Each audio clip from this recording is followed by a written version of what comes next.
what's up? Dashi Vinci here. Bibigyan ko lang kayo ng quick ride impression with my new motorcycle or new big bike 450 SR CF Moto, also known as Quina. Pinangalanan ko siyang Quina. Last vlog kasi hindi ako napagbigay ng ride impression ko or feedback man lang sa inyo kung kamusta yung bike. Pero ito, bibigyan ko lang kayo ng quick ride impression and quick ride review regarding with this motorcycle. As you can see, grabe, napakakapit na itong gulong na to. Tignan nyo. Although di ko pa siya masagad kasi halos meron pang natitira. Sana masagad natin yan. Pero so far ganun ang kapit. Anyway, bigyan ko lang kayo ng quick insight regarding with this bike. Unang-una, seat height position. I'm 5'7" ang aking height. And so far, hindi ako tiptoe. Ayan, flat-footed yung dalawang pa ako. Kasi ang seat height netong CF Moto 450 SR is around 780 mm yata or 795. Correct me if I'm wrong na lang. Katulad nyo kung height, flat-footed kayo. Pero kung mas mababa naman kayo, as far as I know, hindi ko alam kung stock ba yung parang may link dito sa suspension ng CF Moto 450 SR, pwede siyang ma-adjust. Nung nakuha ko tong bike na to, nasa pinakamababa siyang position. Kaya sobrang baba talaga sa akin. Whereas ngayon, pina-adjust ko sa tropang si Ian, mas mataas na. Ito na yung pinakamataas sa setting. And since ang height ko nga is 5.7 ang aking height, flat-footed pa rin ako.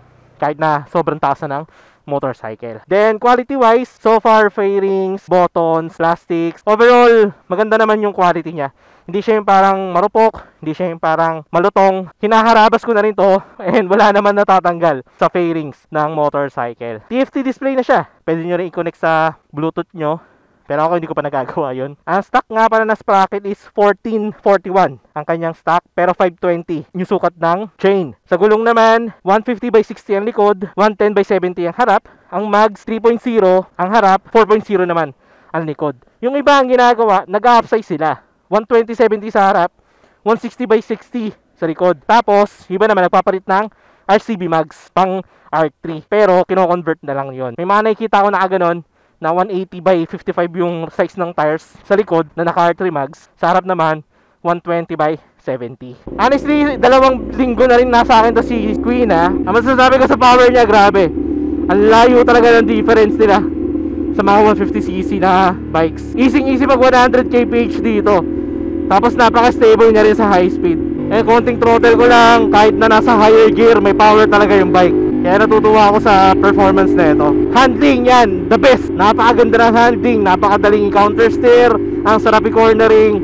Na kapag ginagamit mo siya sa kurbada, talagang bibigyan ka niya ng confidence, bibigyan ka niya ng sasabihin sa'yo na, oy, ilin mo pa ako, okay pa ako, kaya ko pa, ganyan. Kaya excited din ako magamit to sa racetrack. Siguro kung may mga complaint man ako dito sa bike na to, na I guess kailangan improvement, in my opinion, based sa aking preference. Una-una, suspension. Don't get me wrong, maganda yung suspension, maganda yung absorption ng suspension sa front. Pero sa rear, honestly, parang nalalambutan ako para sa sports bike. May mga times kasi nakalalabas ako ng kurbada, may kalambutan siya. Pina-adjust ko na rin to sa tropa, pero ganun pa rin. Matalbog pa rin siya, malambot pa rin siya for me. Siguro depende rin sa bigat ko, since may kabigatan na rin tayo ngayon. Pangalawa, yung gearbox. Every time nagsiship ako into second gear, third gear, parang may usog ako nararamdaman, may kadyot ako nararamdaman. I'm not sure kung bakit ganon. And maganda sana kung smooth yung gearbox niya. Then throttle,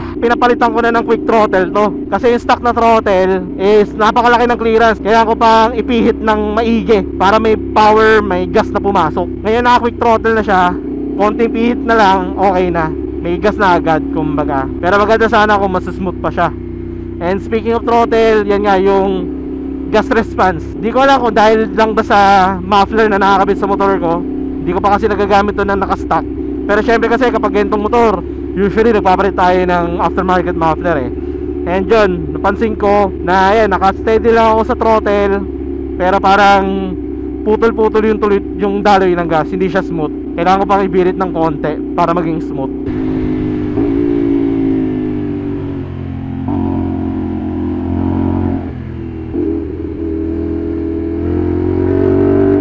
Next naman yung braking. Braking okay na okay, malakas yung braking niya. Pero may times na hindi ko ma-feel yung braking point ko. Usually kasi kapag nagbe-brake ako, hindi yun todo. Todong bine-brake ko siya kumbaga. May smoothness ako mag-apply ng brake.